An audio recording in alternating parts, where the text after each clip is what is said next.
Hello everyone, I hope your summer is going great. Summer is a great time to start new activities.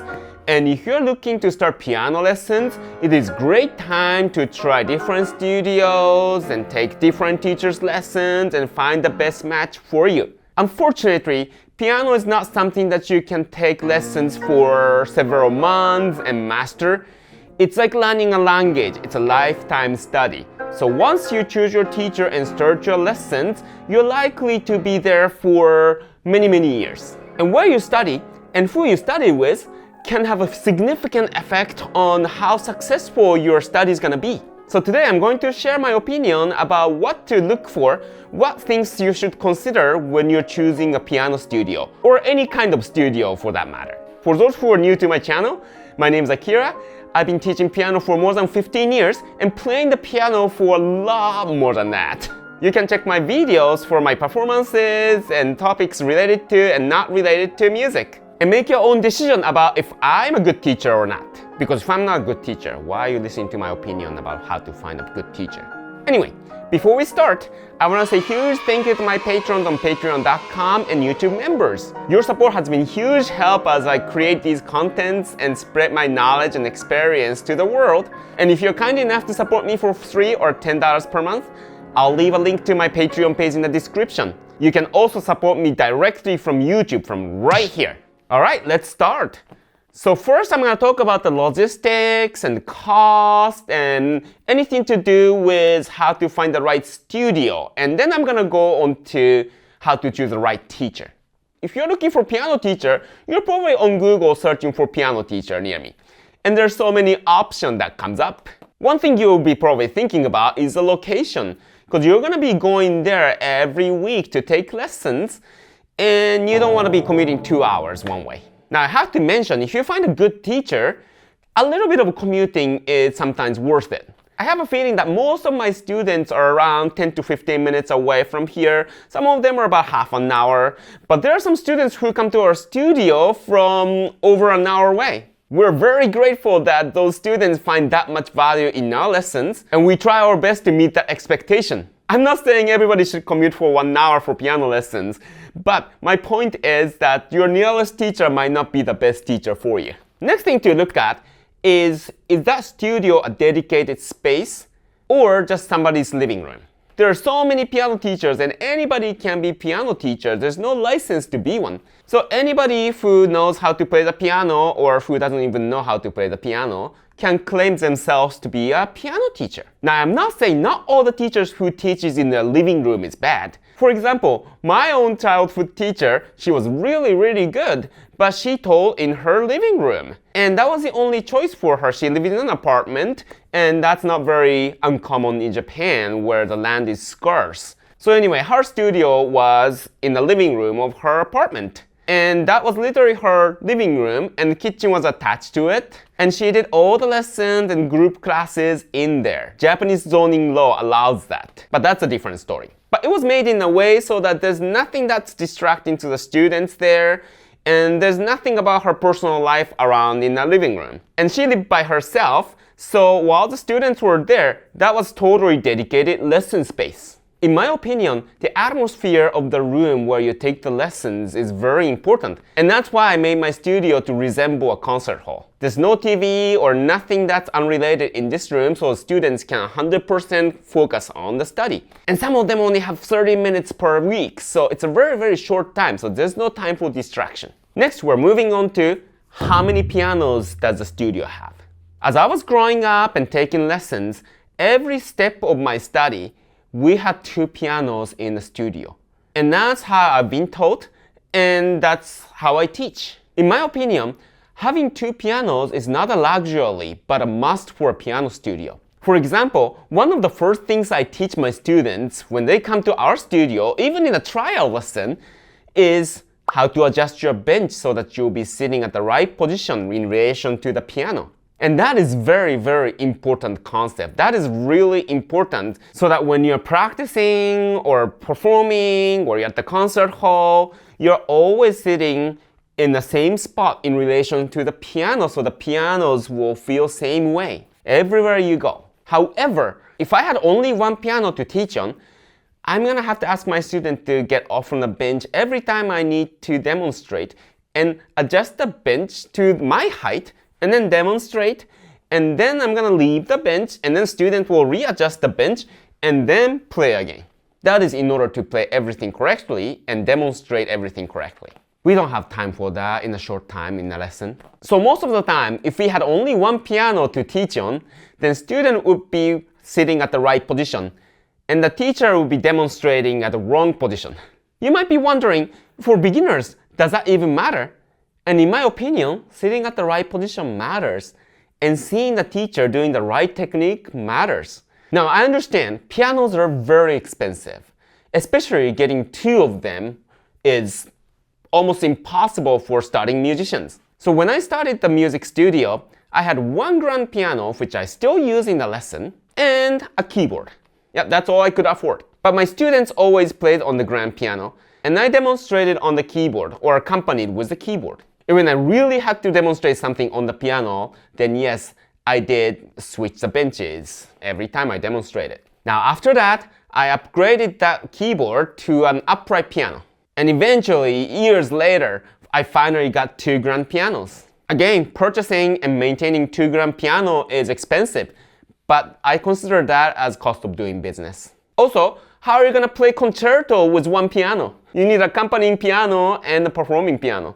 It's just not ideal to teach beginners with only one piano and almost impossible to teach advanced students with just one piano.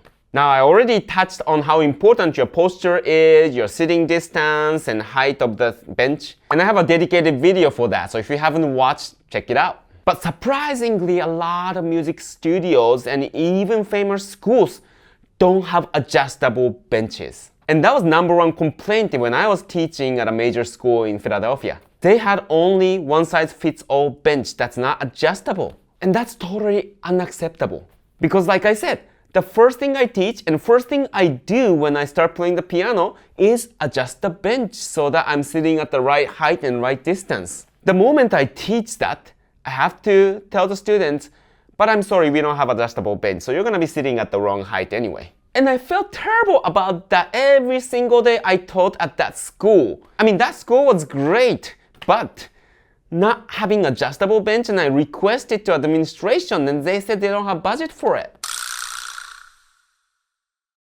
Anyway, I can talk about my experience teaching at a major school in Philadelphia forever and ever. But anyway, in my opinion, in order to teach piano properly, you have to have an adjustable bench in the studio.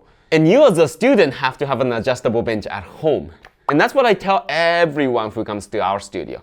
The next thing you can check is, and this only applies to little children, but do they have foot stand or pedal extender? Now, if you're starting out at a younger age, you will not be able to reach the floor. And you can keep playing with your feet dangling, but is it really best to focus on your lesson? And if you're little students, chances are you might be starting with half an hour lesson. And for every single minute of that short half an hour lesson, I need the child's full focus, or as much focus as we can get from the child to teach something meaningful to take home. And in my method, I start introducing students to the concept of using pedal from early on, from level 2. So, pedal extender is a must in our studio. Now, depending on the method, they might not touch on the pedal for a long time, so then just the foot stand is okay, or like even regular stool is okay. But something that little children can rest their feet on will go a long way in the lessons. So far we talked about the distance to the studio and what kind of facility the studio has. The third thing I want to talk about is the cost. I know piano lessons are expensive. All the music lessons are, by the way. But the nature of the piano lesson or other music lessons, you need one-on-one attention.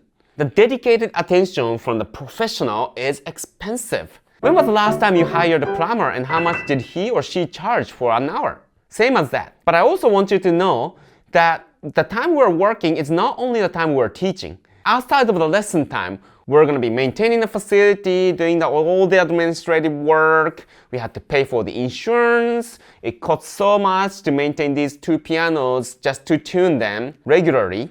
And all the time we are writing emails to the students, answering inquiries. So all of that is included in your tuition. And don't forget the insurance cost. Sadly, we live in a lawsuit society, so even piano teachers have to have a liability insurance. Thankfully, we never used it, and I hope we never have to use it. But we have to have it just in case, and that's not cheap. And having a studio in a home or dedicated location, that itself adds to your mortgage, or you have to pay rent for that place. And insurance is that much higher for the home insurance or rental insurance. So all of that is included in your tuition. So unfortunately, the lessons can't be that cheap.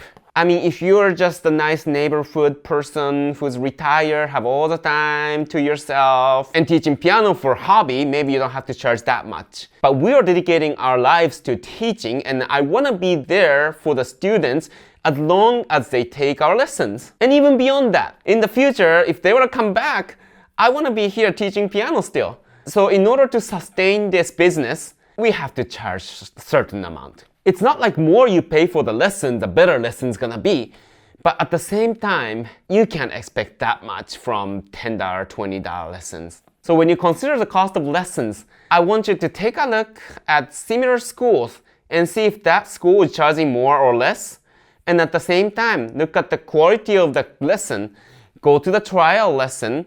Even if you have to pay for the trial lesson, we offer free trials to new students.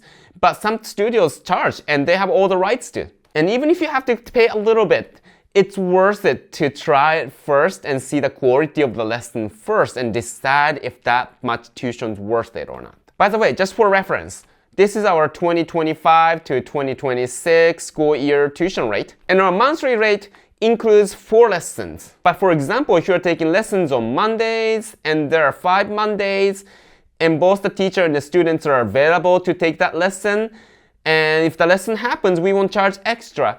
So some months, you may not get 5th lessons. So considering all of that, and comparing to other schools that offer similar facility and the lesson quality, I think our studio rate is more affordable.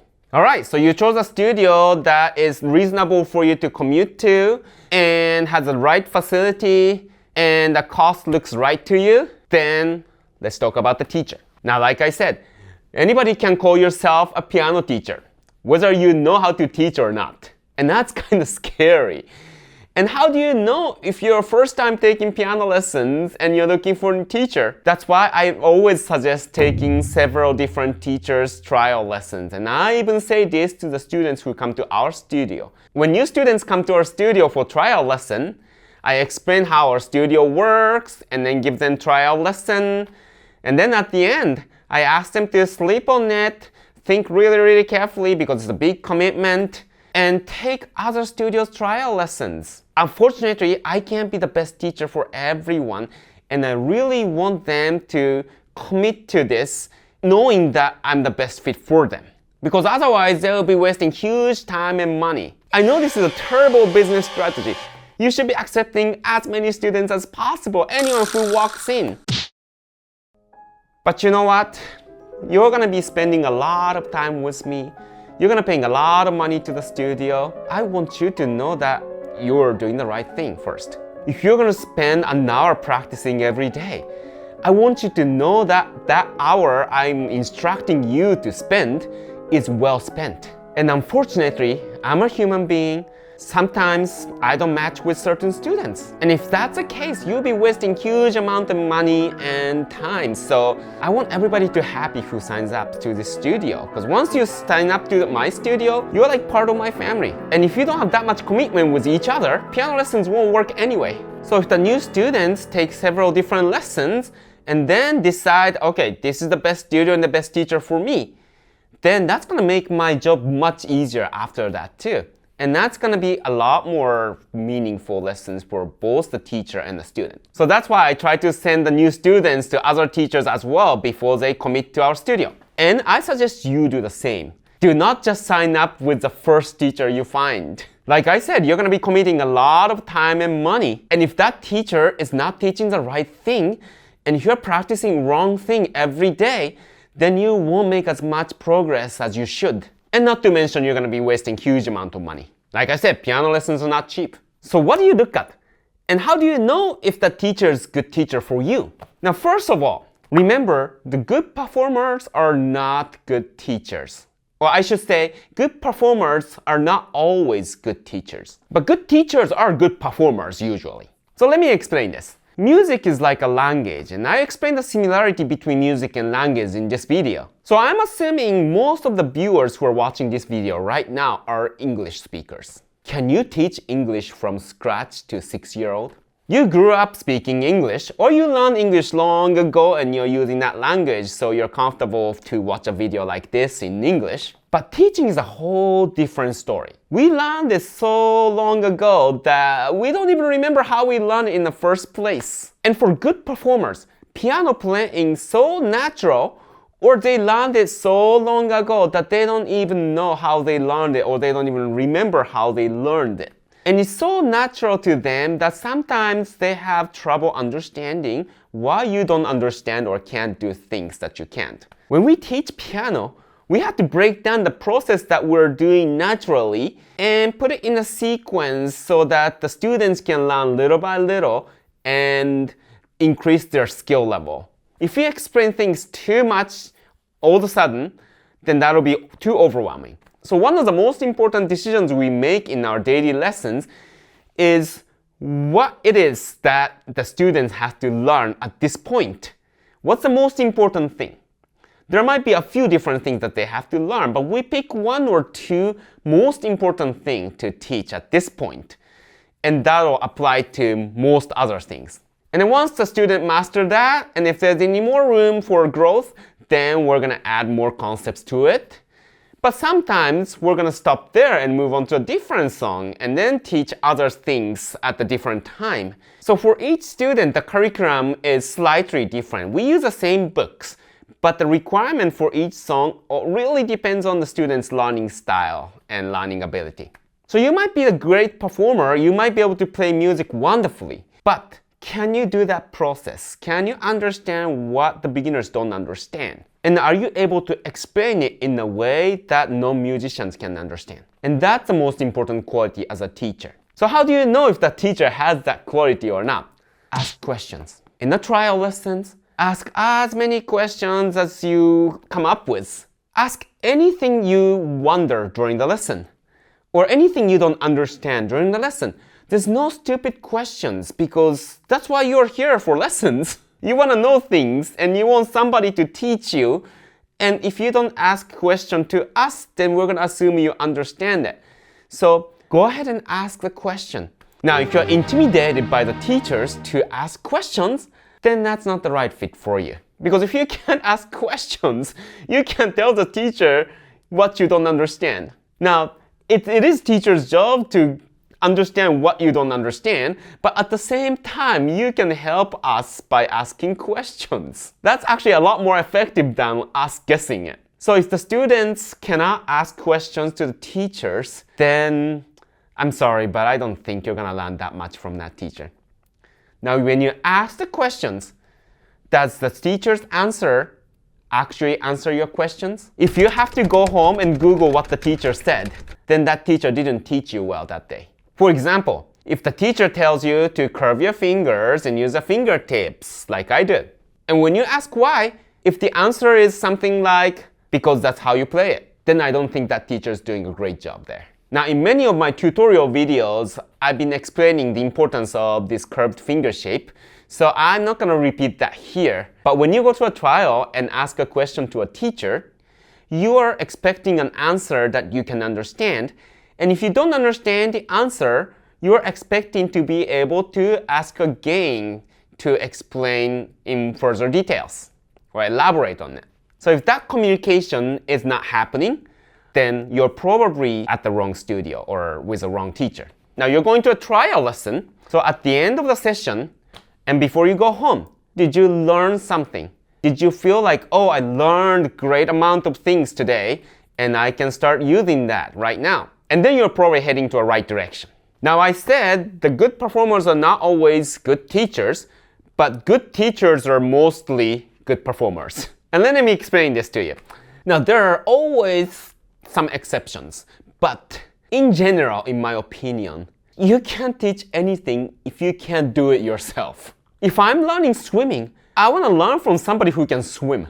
If you want to learn piano, you want to learn from somebody who can play, right? So at least that person can demonstrate what you're supposed to do.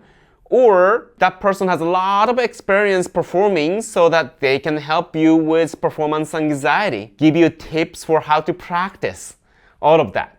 All of my teaching comes from my own experience of playing, studying the piano, and at the same time teaching the piano, because a lot of times my students can teach me about how to learn the piano. But the bottom line is, if you're a piano teacher, you should be able to play the piano, and you'll be surprised to see how many people who tries to teach piano without being able to play that well themselves. And in a trial session, I don't think it is rude to ask the teacher to play something. Now, you don't want to put the teacher on the spot and ask that person to play like a Chopin etude all of a sudden. But if you're good enough to teach the piano, you should at least have something that you can play anytime. So don't hesitate to ask the teacher to play something for you. We won't be offended. At least I won't be offended. Anyway, these are the things I think you should consider when you're starting a piano lesson and choosing a studio to start with. Is the commuting distance reasonable for the quality of the lesson you can get? Is the cost reasonable for the quality of the lesson you can get? Do they have all the equipment they need for effective lessons? And is a teacher a good match for you? Does the teacher know how to explain things so that beginners can understand? Is the teacher approachable for you to ask questions freely? And as much as it sounds ridiculous, can the teacher actually play the piano? And I suggest at least going to 2 or 3 different teachers and try out their styles and lessons and see what fits you the best. Because like I said, once you commit to a piano lesson, it's going to be a long journey. And whether you choose the right teacher or wrong teacher can affect the results significantly. Alright, I hope this video was helpful. And if you like this video, please hit the like button so YouTube will know that this video is good and start spreading to other people. If you're interested in one-on-one lesson or consultation sessions with me, I'll leave a link to my online studio in the description. If there's any other thing you can think of that one should consider when choosing a teacher, please let me know in the comment section. I'm really curious to see what other people think. It may take me a while to respond, but I'm really enjoying reading everybody's comment, and I'll try to answer as much as possible. If you haven't, please hit subscribe and notification button so you won't miss my future videos. Alright, that's it for today. I'll see you in the next video. Bye bye!